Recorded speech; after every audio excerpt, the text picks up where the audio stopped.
Olá pessoal, gostaram da abertura? Olhem só que legal como Deus é bom para mim.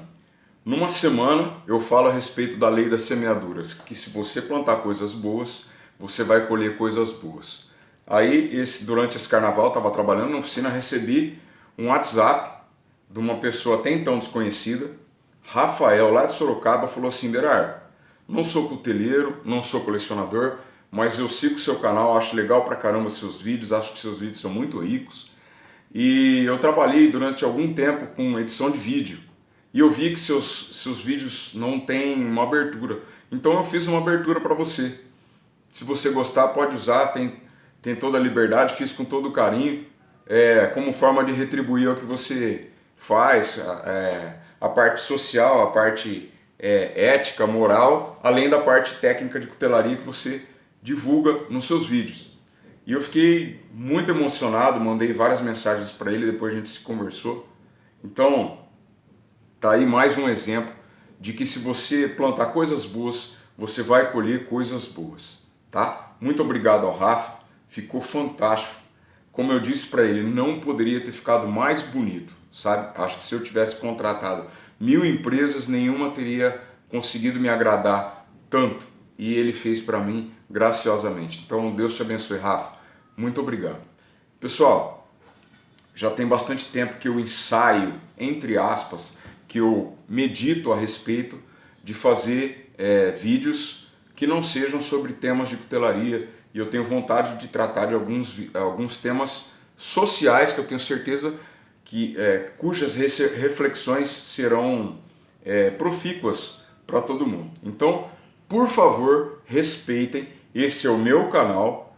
Esse canal me representa, não é um canal só de cutelaria. Eu posso publicar nele tudo aquilo que eu pensar, tá? Então, por favor, esse vídeo não é a respeito de cutelaria. Se você estava esperando um vídeo sobre cutelaria, claro, eu vou continuar fazendo sempre, mas respeite e não me critique nos seus comentários, tá bom? E aconselho que ouça, porque são ideias bem legais e eu acho que se você ouvir tudo, você vai gostar e vai compartilhar essa ideia, que é para que nós tenhamos um país melhor e um mundo melhor, tá bom? Hoje eu vou falar a respeito da homofobia e da rejeição dos gays. Vou falar algumas experiências que eu tive no transcorrer da vida e da minha carreira policial. Vou citar algumas questões e vou propor várias reflexões para que vocês pensem e eventualmente mudem de comportamento para um comportamento melhor, mais legal, mais cristão, ou que influencie pessoas nesse sentido, tá bom? Eu fiz um pequeno roteiro para eu não me perder, tá? Para não perder a sequência lógica, e gostaria que vocês pensassem a respeito. Então, por favor, você que estava esperando um tema de cutelaria, não me critique, não me detone nos comentários, e se puder, assista, porque vai ser benéfico para você. Se você não pode assistir, pelo menos ouça enquanto você está fazendo outras coisas, ouça o que eu tenho a dizer, porque eu tenho certeza absoluta que será profícuo, benéfico, tá? Primeira coisa que eu quero dizer, pessoal, eu não sou de forma alguma homofóbico, tá? Muitas pessoas podem me olhar com essa cara horrível que eu tenho, com esse jeito ogro de ser, por ser policial militar, por ser judoca e etc, etc. Podem fazer um pré-julgamento falando assim, pô, esse cara deve ser homofóbico, tá? Muito ao contrário. Respeito a todas as pessoas, tá? Tenho um amigo, muito amigo, pessoa de altíssima confiança, pessoa que eu confio 100%, que é homossexual já há muito tempo, somos amigos, tá? E desde o início da nossa amizade, sempre deixei claro para ele, falei, ó, respeito tranquilamente a sua opção de vida, tá? Nem sei dizer se isso é uma opção ou não, vamos discutir a respeito, tá? Mas o seu posicionamento com relação à sua sexualidade, não tenho nada a ver com isso, isso de forma alguma interfere na forma que eu te vejo, na forma que eu te enxergo, na forma como nós vamos tocar o nosso relacionamento de amizade, tá? Simplesmente minha praia é outra, tá? Gosto de mulher, espero que você entenda isso e que nunca misture as coisas. Nunca aconteceu nada do gênero, sempre tivemos uma relação muito boa, frequenta a minha casa, tem total liberdade para conversar com a minha esposa, com meus filhos, brinca com meus filhos, é uma pessoa super de bem, super honesta e a sexualidade dele nunca fez qualquer diferença naquilo que eu penso a respeito dele e muito menos na nossa relação de amizade, que é uma relação que acrescenta muito na minha vida e na vida da minha família. Uma pessoa maravilhosa, uma pessoa muito do bem, tá? Hoje a gente tem visto, pessoal, um gasto absurdo de energia e de tempo querendo determinar, da onde vem o comportamento homossexual. Será que isso é uma questão biológica, genética, ou isso é uma questão cultural, influenciada pelo meio e etc, etc, e a gente fica literalmente discutindo o sexo dos anjos, tá? Vou falar o que eu penso a respeito, tá? Respeito opiniões em contrário, só estou aqui manifestando a minha, peço que respeitem a minha. O que eu penso, pessoal, é que a gente jamais vai saber, tá? Sinceramente, é uma discussão que pouco importa. Acredito que a grande maioria dos homossexuais, sejam homens ou mulheres, gays, não querem nem saber de onde veio o seu comportamento, eles querem saber que eles são assim e eles querem sim ser respeitados, tá? Então a gente vê uma preocupação enorme, todo mundo se manifestando, todo mundo falando a respeito, e a gente às vezes não pensa que isso não tem absolutamente nada a ver com gays, pessoal, tá? Se a gente parar para analisar com calma, essa discussão não tem nada a ver com gay, tem a ver com política e com estratégia, tá? É uma estratégia para jogar hétero contra gay. A gente já viu a discussão falando de cotas raciais e racismo, né? Aí é para jogar o branco contra o negro. Aí é para jogar o cristão contra o ateu. Aí é para jogar o empregador contra o empregado. E assim se divide uma nação e quando estamos divididos não temos força e fazem aquilo que querem no nosso país, tá?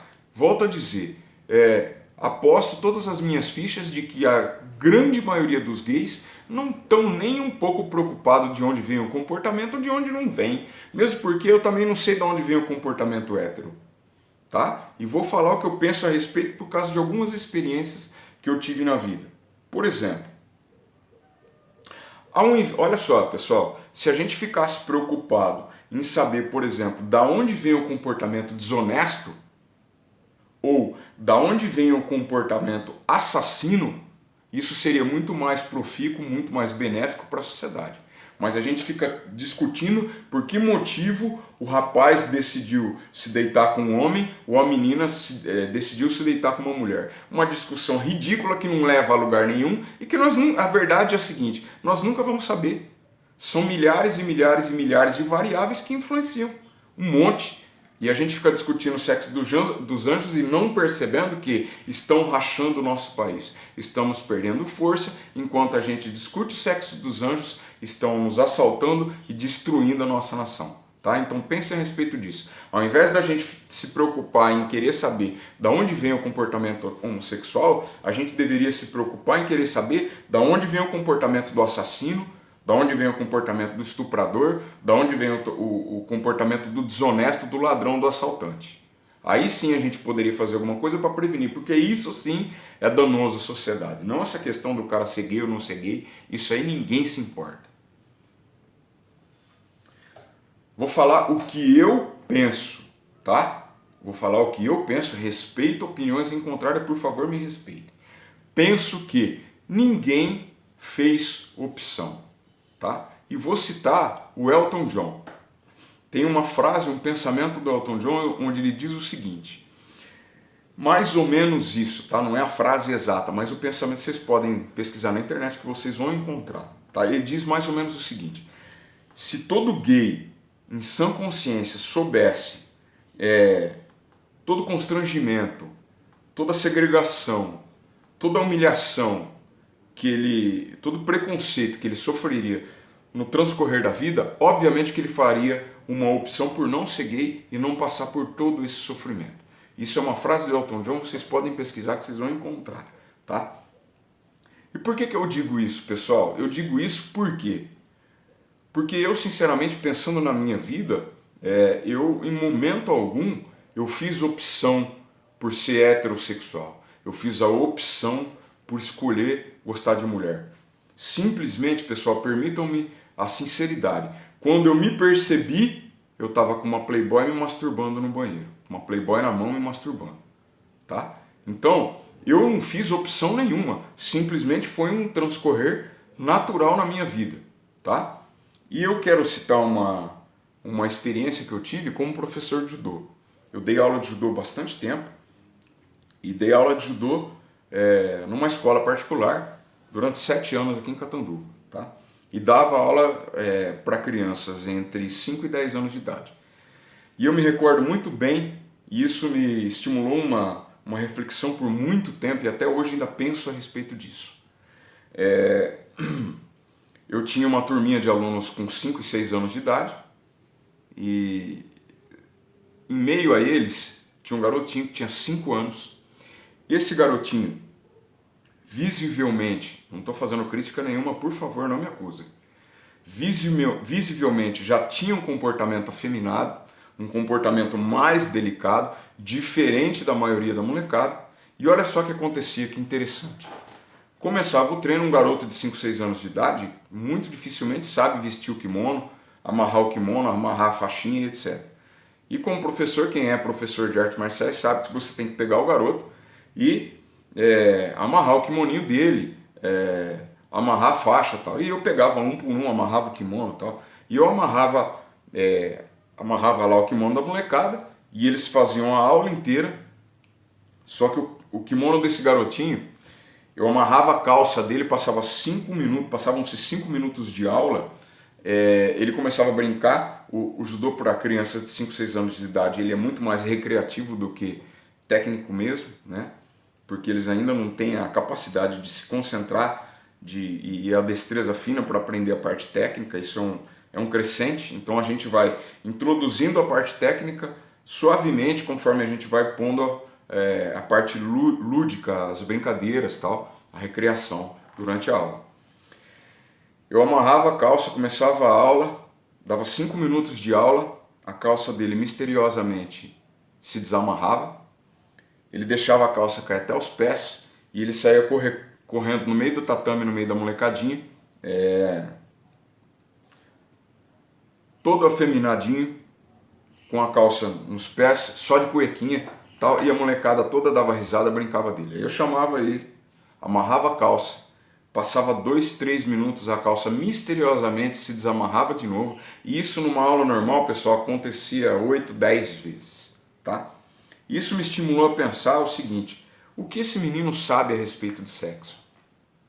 Pessoal, óbvio que um garoto de 5 anos, ele não sabe nem o que é sexo, quanto mais coisas a respeito do sexo. Não sabe nada. Ele simplesmente era desse jeito e eu o respeitava e ensinava os outros garotos a respeitarem ele daquela forma, tá? Então isso me estimulou muito a reflexão e eu penso que ninguém faz opção. Acho que a pessoa nasce dessa forma, mas volto a dizer, isso não importa, tá certo? O que importa não é de onde vem o comportamento, o que importa é respeitá-los, tá bom? Vamos lá. Eu tive o desprazer de ter um colega de trabalho, tá? E esse colega de trabalho mandava muito mais que eu. E ele um dia disse numa reunião, solenemente, assim, permitam-me o palavreado, tá, pessoal? Não quero ser ofensivo, estou falando aquilo que eu ouvi e também não vejo problema nenhum em mencionar, tá?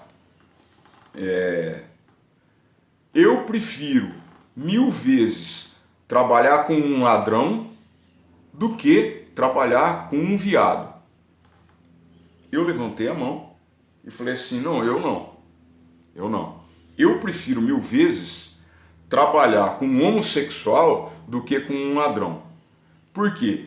Penso que determinadas atividades profissionais, o profissional, não tem relação nenhuma com o fato do cara ser gay ou não ser gay, mas penso que algumas atividades profissionais não fica bem se o camarada for homossexual e tiver trejeitos afeminados. Isso eu penso, tá? Algumas determinadas funções acho que não combinam. Acho que um profissional, ainda que ótimo profissional, que tenha trejeitos afeminados no ato, no exercício da sua atividade profissional, ele pode ter alguns problemas. Por exemplo, de desrespeito, que a gente sabe que muita gente desrespeita. Então, penso que algumas atividades, dentre essa atividade que eu exerço, não combina com trejeitos, mas o que o cara faz na intimidade, na cama dele, no quarto dele, não é do meu interesse, pouco me importa, tá? Acho que não faz diferença nenhuma. Agora ainda mencionei, prefiro 1000 vezes eu trabalhar com um homossexual, com um gay, honesto, correto, bom profissional, do que trabalhar com um ladrão. Por quê? Porque o ladrão te vende, te incrimina, te mata, te dá um tiro pelas costas, tá? E aí virou aquela discussão do meu colega de trabalho super macho, falando isso daí, né? E eu deixei bem claro para ele o meu ponto de vista, que eu acho que uma coisa não tem relação nenhuma com a outra, tá? Ademais, pessoal, uma lembrança. Primeiro, desonestos, ladrões existem em todas as carreiras profissionais. Nós estamos cansados de saber disso e de ver coisas a respeito disso. Outra coisa, gays também existem em todas as profissões. Eu acho que uma coisa não tem nada a ver com a outra. Volto a explicar. Algumas funções não combinam que a pessoa tenha trejeitos. Isso não é preconceito. Eu só estou dizendo isso porque acho que um profissional muito afeminado para realizar determinadas funções pode gerar problemas. Só isso. Não tenho preconceito nenhum. O que o cara faz na intimidade do lar dele não me diz respeito nenhum. Não quero nem saber. Não quero nem saber. Para mim não faz diferença nenhuma. O que conta para mim é ser um bom profissional, ser uma pessoa compromissada com o seu trabalho e ser honesto. Isso sim é o que conta, tá? Vou falar, pessoal, a respeito da rejeição. 2 experiências, uma que eu tive e uma que eu tomei conhecimento. Uma experiência que eu tive, tá?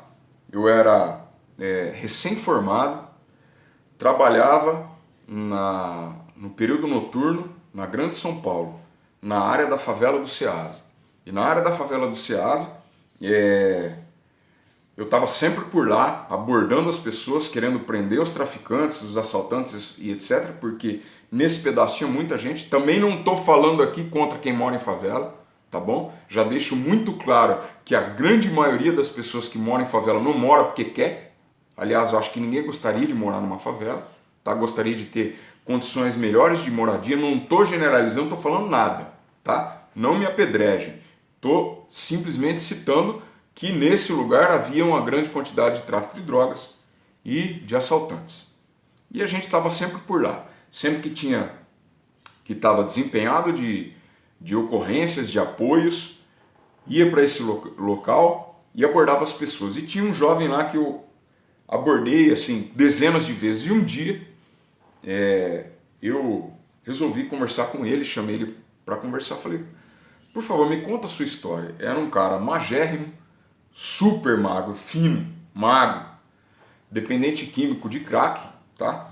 Ele tinha o tique, entre aspas, não sei nem se é um tique nervoso, acho que não, mas ele tinha um comportamento de ficar alucinado em virtude do uso da droga, ou mesmo da abstinência da droga. Ele arrancava todos os cabelos, tá? Ele não era calvo, mas não tinha cabelo nenhum. Brotava um pouquinho de cabelo e ele arrancava, tá?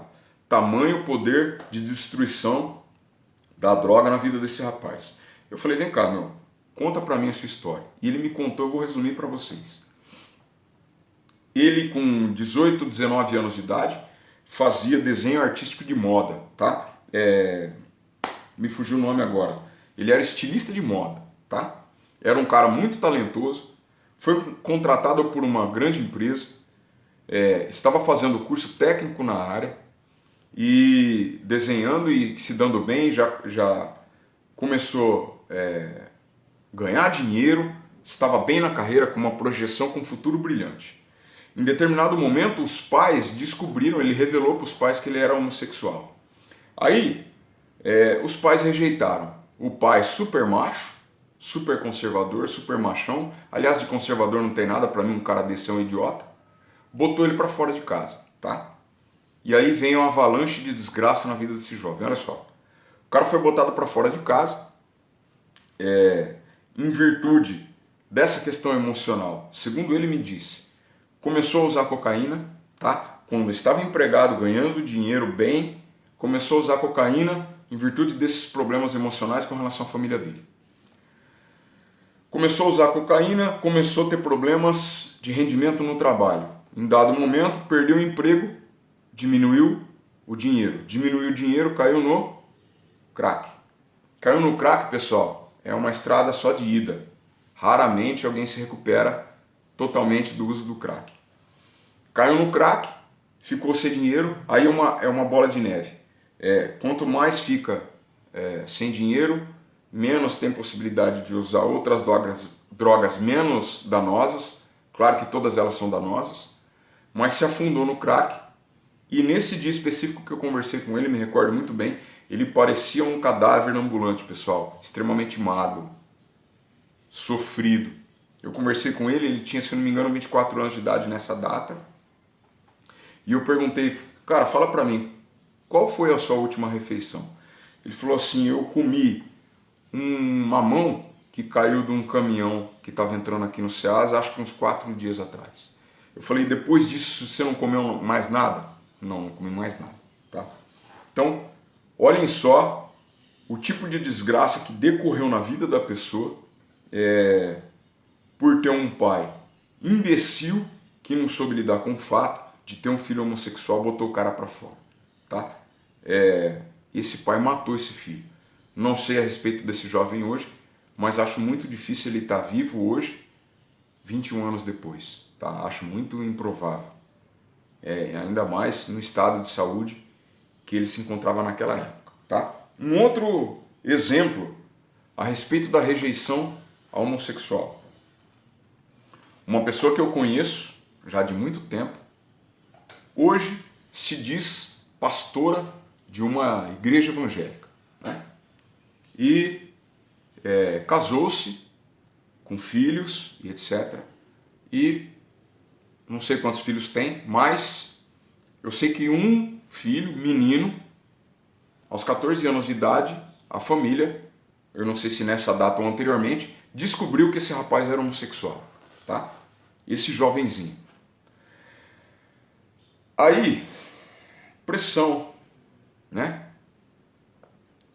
É o diabo, tudo é o diabo, né? Tudo é o diabo. Se o cara pula a cerca, trai a esposa, é o diabo. Se o cara é desonesto, rouba o patrão, é o diabo. Se o cara é alcoólatra, é o diabo. Se o cara nasceu homossexual, ou sei lá o que, não me interessa saber, é o diabo. Tudo é o diabo. Alguns evangélicos imbecis, para esses caras, tudo é o diabo. E aí é o diabo, na cabeça de uma criança, um jovenzinho de 14 anos de idade, tá?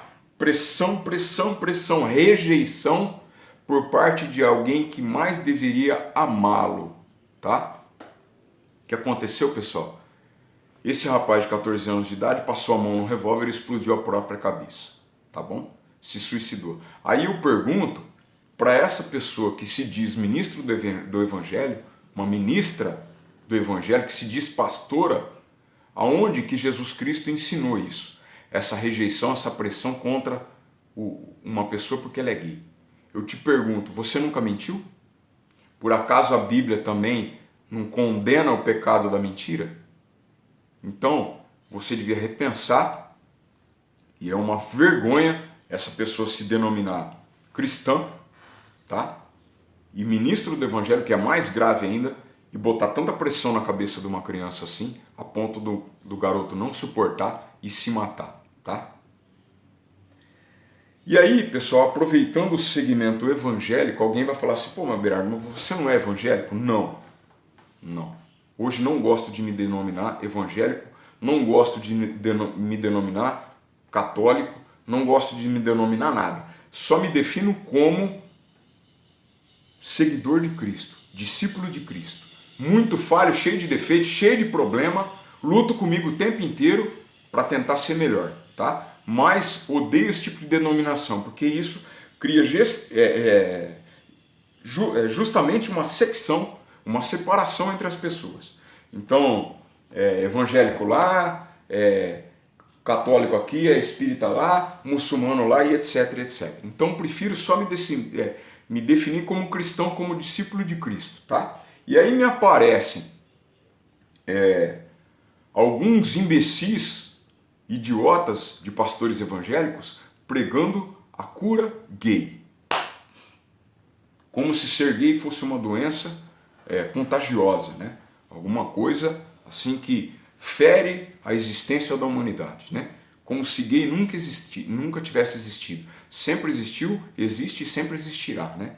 Aí me vêm os caras com umas campanhas de cura gay. Eu pergunto, pastor, por que você não envida esforços e recursos para desenvolver a cura da calvície? Porque eu não gosto de ser careca. Eu não vou dizer que eu era bonito, tá? Eu sempre fui feio. Mas depois que meu cabelo caiu, eu fiquei mais feio ainda. Porque ao invés da cura gay, o senhor não desenvolve, não cria a cura da calvície? Ia me ajudar, ia ajudar um monte de gente que não gosta de ser careca. Eu não gosto. Fica perdendo tempo com coisa idiota. Pessoal, aí atacam, apedrejam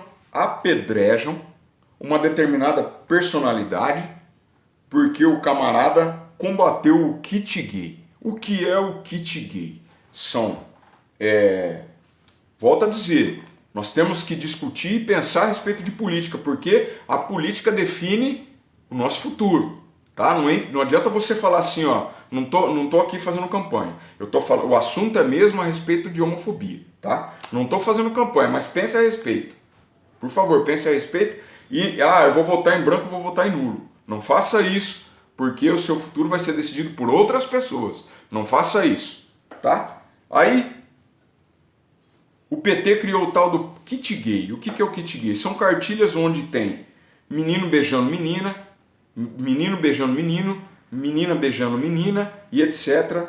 Uma forma de fazer uma doutrinação ideológica na escola com crianças a partir dos 6 anos de idade. Tá? Pessoal, tenho certeza absoluta que qualquer pai, qualquer mãe que tem um pouquinho de sanidade é contra isso. Sabe por quê, pessoal? Sexo não é um assunto para ser tratado na escola. Tá? Se você vai falar para mim com uma determinada idade, falar do uso de camisinha, de doenças sexualmente transmissíveis, ok, sou totalmente a favor. Agora, não me venha falar a respeito de opção sexual, como se isso fosse uma opção também, não é o que estamos discutindo, tá? Mas a respeito de posicionamento sexual de uma determinada pessoa, ser ensinado na escola com tantos anos de idade. Sou terminantemente contra e acredito que a grande maioria das pessoas são contras. São contra também, tá? E aí apedrejam uma determinada personalidade porque o cara é homofóbico. Se for assim, então também sou homofóbico, porque eu não aceito esse tipo de doutrinação para os meus filhos. Não quero que uma pessoa, entre aspas, estranha, que eu não conheço a intimidade, que eu não conheço o posicionamento, que eu não conheço a ideologia, que eu não conheço a honestidade na intimidade, venha falar a respeito de sexo para os meus filhos. Para os meus filhos, pessoal, digo eu e a minha esposa, responsabilidade nossa. Aliás, acho que todo pai e mãe tem que se posicionar e tratar disso com os filhos. Porque se eles não aprenderem o que é, entre aspas, né, correto nas suas casas, vão aprender fora de casa. De qualquer forma, eles vão aprender. Então eu vou citar um exemplo aqui a respeito do meu filho Francisco. O Francisco, ele tem hoje 9 anos de idade, tá? E é um menino esperto, inteligente, e lá pelos 6 anos mais ou menos, ele chegou para mim e falou assim, pensou, parou, olhou para mim e falou, pai, peraí, responde uma coisa para mim. De onde vêm os bebês? Aquelas perguntas, né? Mas eu nunca tive problema nenhum de tratar nada com meus filhos, e trato com naturalidade. Falei, filho, expliquei da forma que ele era capaz de entender naquela época. Filho, os bebês não vêm da cegonha, não é a cegonha que traz os bebês. O bebê vem de uma sementinha, o papai tem uma sementinha que fica no saquinho, nas bolinhas do papai. Todo homem tem essa sementinha nas bolinhas que fica dentro do saquinho, tá? E o papai planta essa sementinha na barriguinha da mamãe, tá? E 9 meses depois nasce um bebê. Foi assim que você e seus irmãos nasceram. Ficou, pensou. Tudo bem, tranquilo, satisfez a curiosidade dele. Passaram-se 3 anos, pessoal. Um dia do nada, a gente estava na cozinha, eu estava tomando uma cervejinha, minha esposa estava fazendo uma comidinha para nós, numa sexta-feira à noite, ele chegou e do nada falou assim, mas peraí, pai, a história da sementinha, do saquinho e tal, peraí, como que a sementinha sai do seu saquinho e entra na barriga da mamãe? Pensou, falei, filho, existe uma coisa que é muito boa, que é uma bênção de Deus, que se chama sexo, tá? E o que é isso? É uma coisa muito gostosa de fazer. Você ainda não está na fase de fazer isso. Você vai crescer, vai se desenvolver e aí vai chegar a hora que você vai aprender e vai fazer isso, tá? O papai, quando o papai namora a mamãe, papai e a mamãe se beijam, o papai põe o pipi dentro da pererequinha da mamãe, tá? E aí existe uma coisa que se chama orgasmo. O que é o orgasmo, filho?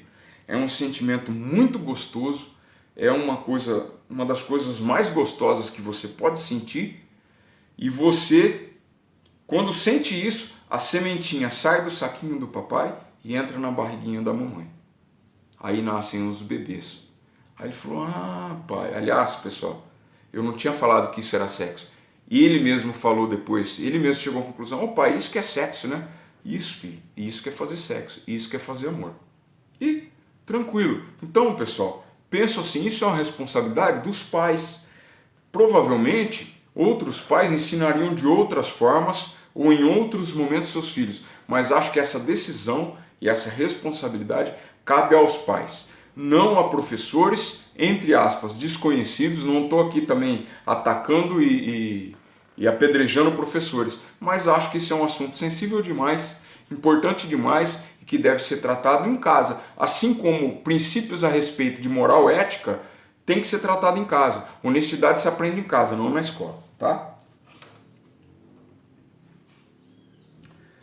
Por fim, pessoal, uma última reflexão que eu quero que vocês pensem.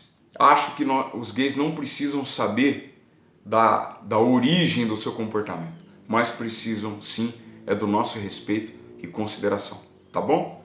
Repassa essa ideia, reflita a respeito, que Deus abençoe a todos vocês. Um abração.